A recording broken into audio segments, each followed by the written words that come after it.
Assalamualaikum warahmatullahi wabarakatuh. Perkenalkan, nama saya Faisa Khoirunisa dari kelas B dengan NIM H0521048 dari Prodi Peternakan.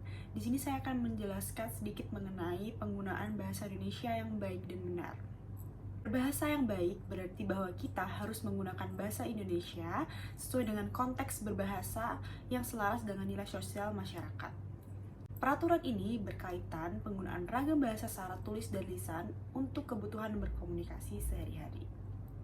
Ragam bahasa dari sisi penggunaan bahasa ada dua, yaitu ragam formal dan ragam non-formal. Ada dua hal yang kita perhatikan dalam kalimat ini. Pertama, berbahasa sesuai dengan konteksnya, dan yang kedua, berbahasa selaras dengan nilai sosial masyarakat.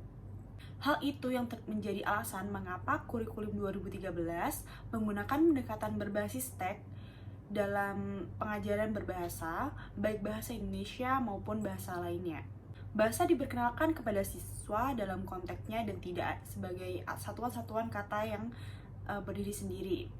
Dengan demikian, siswa dihadapkan dengan konsep-konsep sejak awal, misalnya perbedaan penggunaan kata cuma dan hanya. Adapun bahasa Indonesia yang baik berkaitan dengan nilai sosial masyarakat. Artinya, pada saat penggunaan bahasa, wajib diperhatikan kepada siapakah kita berkomunikasi. Berkomunikasi dengan teman tentu akan berbeda dengan berkomunikasi dengan orang tua. Kata aku digunakan kepada teman-teman dan kata saya digunakan kepada orang yang lebih tua, yang dihormati. Berbahasa bahasa Indonesia yang benar berarti bahwa kita harus digunakan bahasa Indonesia yang sesuai dengan kaidah atau aturan bahasa Indonesia. Kaidah bahasa Indonesia meliputi kaidah tata bahasa, kaidah ejaan, dan kaidah pembentukan istilah. Tata bahasa dan kaidah pembentukan istilah berkaitan dengan bahasa Indonesia lisan dan tulis. Penggunaan bahasa yang tidak memperhatikan kaidah tata bahasa akan membingungkan. Misalnya, kesalahan tata bahasa dalam kalimat, karena sering kebanjiran, gubernur melarang pembangunan gedung di sana.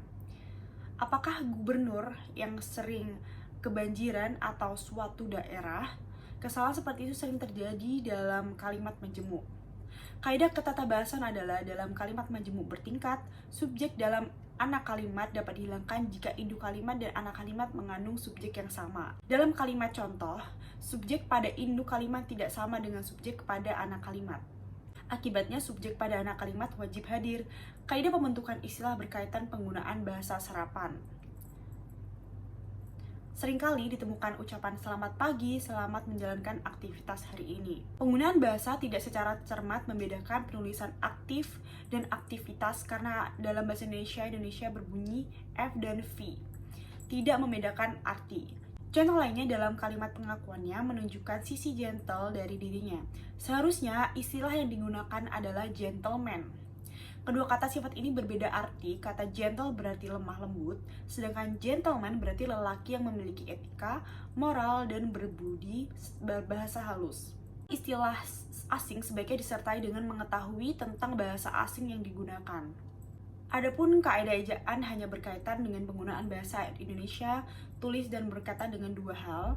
Yang pertama adalah kaidah ejaan berkaitan dengan penulisan kata, misalnya sekedar bukan, sekedar diantara bukan, diantara sebaliknya, ditonton bukan ditonton. Kedua kaidah ejaan berkaitan dengan penggunaan tanda baca. Misalnya, yuk kita makan eyang akan berbeda dengan artinya dengan yuk kita makan eyang. Kalimat pertama mengajak eyang untuk makan bersama, sedangkan kalimat kedua berarti mengajak kita untuk memakan eyang. Penggunaan koma yang kecil menghasilkan perbedaan arti yang besar. Lalu, apakah itu berarti bahwa kita harus selalu berbahasa ragam formal? Pada saat kita berbicara dengan tukang sayur atau kepada teman, kita tentu tidak perlu menggunakan ragam formal. Permasalahannya adalah apakah pada saat berbahasa ragam non-formal, kita harus tetap mengkaidahkan kaidah berbahasa? Pada saat membeli bakso, jangan mengatakan bang, saya bakso pakai bihun. Kalimat itu bukan kalimat yang benar. Saya bukan bakso, saya orang. Untuk menjadi kalimat yang baik dan benar, hanya dibutuhkan satu kalimat, yaitu mau menjadi bang. Bang, saya mau bakso pakai bihun. Jadi, berbahasa Indonesia yang baik dan benar berarti menyampaikan pikiran dengan informasi yang lengkap secara teratur. Ragam bahasa yang digunakan dapat berubah ragam bahasa formal dan non-formal, tergantung pada konteksnya. Masalah kebahasaan Indonesia tidak terlepas dari masyarakat pendukungnya. Dalam kehidupan masyarakat Indonesia telah terjadi berbagai perubahan, baik sebagai akibat tatanan kehidupan dunia yang baru, globalisasi, maupun sebagai dampak perkembangan teknologi informasi yang sangat pesat. Terkait dengan hal ini, tentu saja bahasa Indonesia mendapat tantangan pengaruh besar dari bahasa asing. Namun demikian, masyarakat Indonesia diharapkan tetap menjunjung tinggi bahasa Indonesia. Untuk mewujudkan masyarakat cinta bahasa Indonesia, pada tahun 1995, pemerintah pada saat itu dipimpin oleh Presiden Soeharto memunculkan slogan gunakanlah bahasa Indonesia dengan baik dan benar, dicanangkan oleh Kepala Negara Republik Indonesia tepatnya pada tanggal 20 Mei tahun 1995. Pancanangan dilakukan karena dalam perjalanannya, keberadaan bahasa Indonesia yang baku menduduki posisi dalam skala tata nilai masyarakat. Bahasa Indonesia adalah alat komunikasi yang paling penting untuk mempersatukan seluruh bangsa. Bahasa Indonesia juga merupakan alat mengungkapkan diri baik secara lisan maupun tertulis. Dari segi rasa, karsa, dan cipta, serta pikir, baik secara etis, estetis, dan logis.